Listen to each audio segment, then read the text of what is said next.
to write the most generic graduation speech in the history of long, boring graduation speech.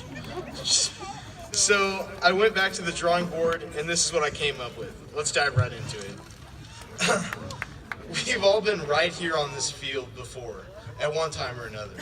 Most of us were here during mock day, just before our freshman year.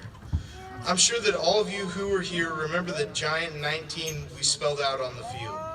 Each of us stood here in the middle of the summer heat with the sun beating down on us, all of us wanting to be at home or at least inside where it was cool. Now here we all sit. It's 2019 and we're still hot, but we don't have to, but we don't mind being on this field as much.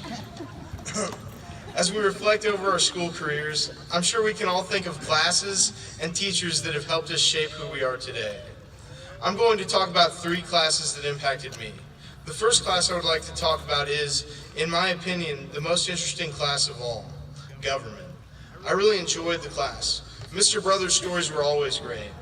I particularly enjoyed his story about how he won an election for a seat on the Camden County Ambulance Board by writing himself in and having his wife write him in as well.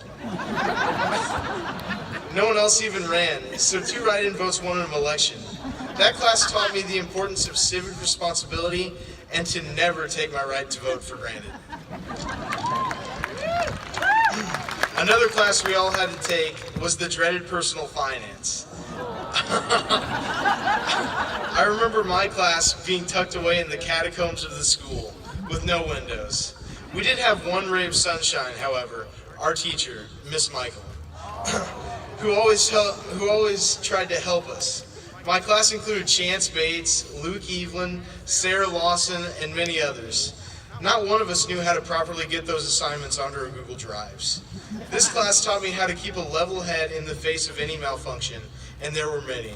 Not only did the computers occasionally not work, when they did, they sometimes died. We also had to share a cart of computers with another class, and of course the cart had to break down at least a few times over the course of that semester. To be fair, that was a pilot program. Now all students have their own Chromebooks, which I'm sure has solved all of the problems I just complained about. In hindsight, those were lessons in perseverance. Let's rewind from there a little bit to health class. I know we all had it. It is a requirement to graduate, and seeing as we are all here, you must have taken it. I had Coach O'Quinn. I can recall Mason Petska and Zach Trusty taking the class with me. Do you remember halfway through the class when you realized just how obvious everything was? I remember a question on one of the tests being, which one of the following behaviors is an unhealthy habit?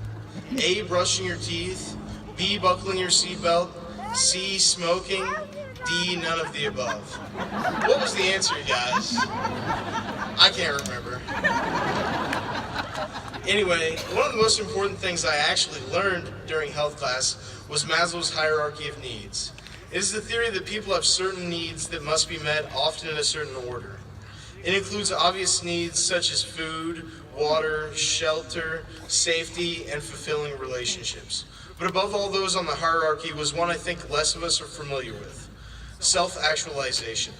Self-actualization is the need within all humans to meet our full potential. This need we have is sometimes easy to forget until it's too late.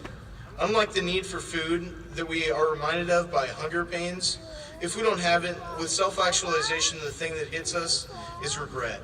The problem with the regret is that when it strikes, the opportunity is already passed. It's over. We can't just open the fridge and satisfy that feeling. However, if we're lucky, we live a life with few regrets, and we have people in our lives who nurture and encourage us along our journey to be our best selves.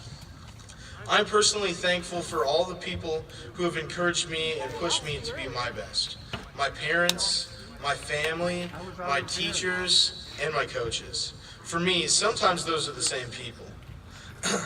I would also like to thank the Camden R3 School Board and administration for their commitment to ensure that every student is learning every day. In conclusion, I want to encourage each of you graduates to take a moment to reflect on those special people in your lives who have helped you make it back to this field tonight, and thank them. Thank you.